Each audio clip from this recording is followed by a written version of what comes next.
Happy 4th of July, at least to my American viewers. Well, I guess it's the 4th of July to other people, too.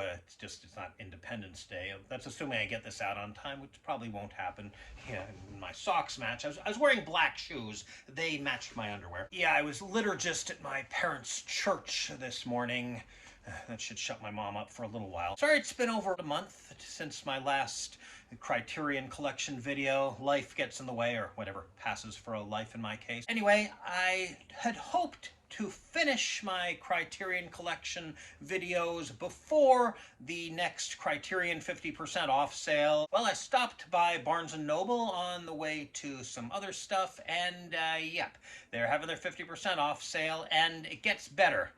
I hadn't balanced my checkbook in a while, so I wasn't sure what I could spend. And I lost my credit card. That's a slightly interesting story here.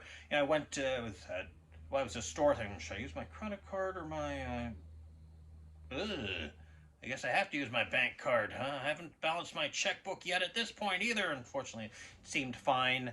I'm pretty sure I last used it when ordering something online from Right Stuff. So I must have taken it out and not put it back in my wallet. And, well, I cleaned the parts of my room where it was likely to have fallen, couldn't find anything. Still, probably good that I did that. I haven't vacuumed under my bed in, I'm gonna say years, because that's true. And that took up quite a bit of time, and I didn't find it, so I froze it and canceled it, and a new one is on its way, but I haven't gotten it yet. And tomorrow, I believe, is a federal holiday, so I've got to have to wait longer. Part of me wonders if I should have just reported it damaged, because then everything would still be fine, still numbers, everything else would be probably good that I didn't, although I did check. There don't seem to be any fraudulent charges, so I still think I probably lost it somewhere in my house. I'll probably find it right after I get the replacement one in the mail. Anyhow, I decided to listen to some videos on YouTube from people talking about their Criterion sale buys, and I found out that Rosemary's Baby is out of print, and I remember seeing it at the Barnes & Noble in my area, so I thought, ooh, I definitely would like the Criterion release of that atmospheric horror movie directed by Roman Polanski. Starring Mia Farrow. Screenplay by Harvey Weinstein. Okay, I made that last one up, but yeah, definitely one of those things where it is necessary to separate the art from the artist. I figured that I surely had enough in my bank account to cover one or two films, and, well, I did, though I balanced my checkbook after that, and let's just say it's good that I forgot there was another movie I wanted to look for. It's probably also a good thing that I forgot to buy some other things I planned to buy, like a new pair of shorts. I got two films for $40 minus the 10% membership, but then plus and also tax. One of them is a recent release, so I might actually cover that one chronologically. And the other one is this one, Valley of the Dolls, number 835, which is numbered just before the Not sequel, which I've already covered. This is supposedly a camp classic, camp meaning so bad it's good. The thing is, this being unconscious camp as opposed to the 60s Batman TV series, which was conscious camp. And, well, sir, I don't like it. Actually, halfway through, it starts to get so bad it's good, although even there, certainly not worth sitting through the first half. Oh boy. Obviously, everyone has a different threshold of so bad it's good versus just bad, and this, unfortunately, is on the just bad side of my pendulum. I've known people who love to watch soap operas not because they think they're good, but because they're so bad they're entertaining. For them, not for me. That's the case here. It doesn't help that I just recently watched several films from the new Hollywood movement. That may be my next video, we'll see. And most of those were shot with very tight, limited budgets, all, or at least mostly on location, with handheld or at least very mobile cameras, and most of this is shot on sets, which are very clearly sets, only shot from one side, and any zooms or pans seem very mechanical. I mean, they almost look like digital zooms, if that were possible in 1967. There's a lot of tell, don't show. Wait, suddenly this happened? Wait, what? Huh? What? The book takes place over a period of 20 years. This takes place over, I don't know. I don't know how many years, obviously several years, all of which appear to be 1967. The montages are nice looking. I wish more of the movie would look like that. Those are actually interesting. Like its not sequel, it concerns three young women trying to make it big in the entertainment industry, in this case show business, versus music. They have scandals. One's played by Patty Duke. One is played by Sharon Tate, who you might be familiar with if you've seen Once Upon a Time in Hollywood. And the other one is played by someone who is less famous than the other two, so I have to keep looking up her name. Barbara Parkins. Yeah, she was the more normal one. Her life is the least scandalous. And there's problems, especially with Patty Duke's character, with pills that are called dolls, which, well, according to IMDb, dolls was a slang term for Dolafine, which is a brand name for methadone, but that's the slang term for one kind of pill. And there are several pills, even if they're all red with a few white ones, but apparently there are different pills that have different effects, but actually it didn't help the trailer that this is so-and-so, she took the red pill and it did this. This is so-and-so, she took the blue pill and it did this. This is evil Ethel Merman, who doesn't actually take any pills. They don't mention that part. She took the yellow pill, even though she actually didn't take any pills, as I mentioned here, but I didn't because the trailer was misleading, shall we say. They're not really clear as to, I don't know. So, this could actually be an interesting, serious subject. Back then, well, they mentioned after Sharon Tate was brutally murdered by the Charles Manson family, her husband, Roman Polanski, we can't get away from that guy, can we? Was sedated to keep him calm. Like, wait, the doctors, back then, doctors like to prescribe a lot more medication than they should have. Well, they sometimes do that today. That's why we have an opioid epidemic. But even more so back then, George Carlin joked about it, drugs, 2 in the mouth, son. These are orange. There'll be other colors later. Also, in Patty Duke's character, yes, the studio sends her to see a psychiatrist who doesn't actually really want to help her. He just wants to get her back on the set. I mean, the novel that it was based on by Jacqueline Suzanne seems to have been the 50 Shades of Grey of its time.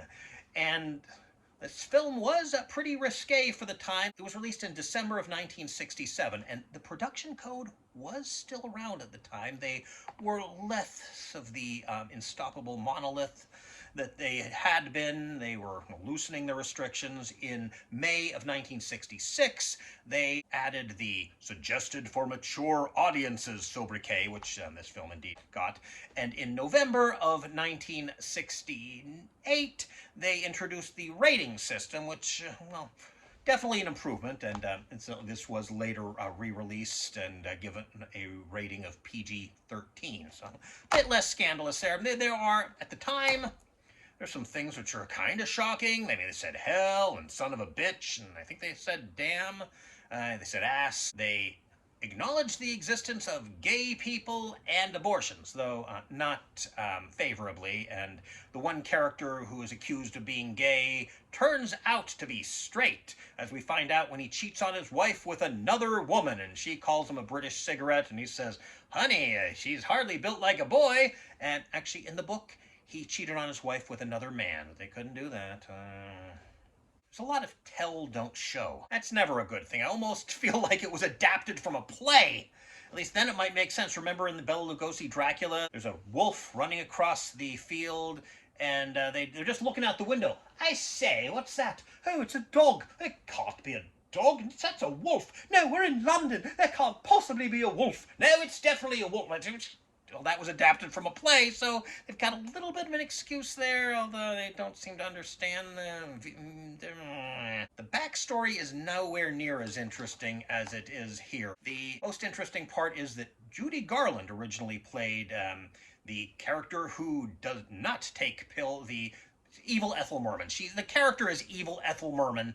Judy Garland was initially cast, and then she left after a few days, and, well, according to Barbara Parkins, the director, I guess, didn't want her there or something, so he made sure she came in early, but then didn't use her until the evening, and by that point she was worn out and drunk, and that gave her an excuse to fire her. I don't is archival footage in here of Judy Garland, and they show a little bit of her modeling outfits, and they play a little bit of her recording of the character's one song. Although they don't play the whole thing. I don't know why. Maybe there were rights issues. They couldn't get the rights to the whole thing. So, speaking of which, when the actress they did hire to play evil Ethel Merman sings her song, one fan of the film said she's lip-syncing badly and making drag queen gestures, and it didn't look that way to me. So like I said, maybe it's just not my kind of so bad it's good. Well, obviously, if it's got a cult following for being a camp classic, it must be someone's idea of so bad it's good, just not me. Well, the extras include a bunch of stuff. There's an archival promotional film about the writer Jacqueline Suzanne and her book, and a little bit about the movie. They go behind the scenes a little bit, and I mean, it's all staged, and it's kind of interesting when she's typing. She's two fingers. Well, she uses the index finger of her left hand and the middle finger of her right hand, and not going to turn this up for you. I'm thinking, why don't you use it's a pet peeve of mine. She visits the set of Voyage to the Bottom of the Sea, and she meets Richard Basehart. I wish I could meet Richard Basehart. Somebody will get that. It is interesting. There's another promotional film. It's a travelogue with these two guys who are doing what's supposed to be funny banter, but it's just, get on with it, show me something. And it's actually some beautiful locations, which unfortunately don't look that beautiful because the film is so washed out. Maybe Criterion did do a digital restoration of that, and that's as good as it's going to look. I don't know. Maybe it's just they don't have unlimited resources. They basically do for the film proper, but the extras might not be able to get the same treatment. And they have the trailers, including the very misleading one. There's a commentary. It's okay. It's with a journalist named Ted Casablanca, who apparently coincidentally shares a name with one of the characters. That's the guy who is supposedly gay, but actually isn't, but was in the book. At least I assume that's a coincidence. It's possible he changed his name to match the character, and I just didn't get the sarcasm. Autism. And one of the plain one, the one whose name I keep forgetting because she isn't as famous as the other two. No offense if you're watching this, that's likely. Barbara Parkins, right. She knows some of what's going on with the film, but I mean, she was just one actress, and it's focused on 3 different people. And also, he sometimes... I think Ted Casablanca is a fan of the film, but he's not an expert. There's one part where he asks her what it was rated, and... You saw what I said about the ratings didn't exist yet. That's not for another almost year. It did have the suggested for mature audiences slapped on it, but... and another part, he wonders why Jacqueline Suzanne got a writing credit, even though she didn't write the screenplay. So she said she's listed with the other 2 people. And, well, there's a third writer, Harlan Ellison, but he had his name removed because they made too many changes. They softened too much, including giving it a happy ending. But no, she's not credited as a writer. It says, from the novel by Jacqueline Suzanne. For you, that's right to left, isn't it? And then the next one is screenplay by the 2 people credited. Well, that extra and a lot of the others were from a, I believe, 2006 20th Century Fox DVD release, and I wish they would have done another one with an expert on the film, someone who could tell you stuff and not get stuff so obviously wrong. But well, the film, well, I mean, as I mentioned when I was reviewing this one, this film was a huge success. It helped keep them above water, which is, why they wanted to make a sequel and eventually made a not sequel. Which, well, this one they promoted a lot. This one, they kind of swept under the rug, especially once they started making some prestigious films that also made money. And I've decided to end this video here. I actually did cover a few more movies, but it's too long as it is. Who knew I could spend that much time talking about a movie I just saw and didn't even like?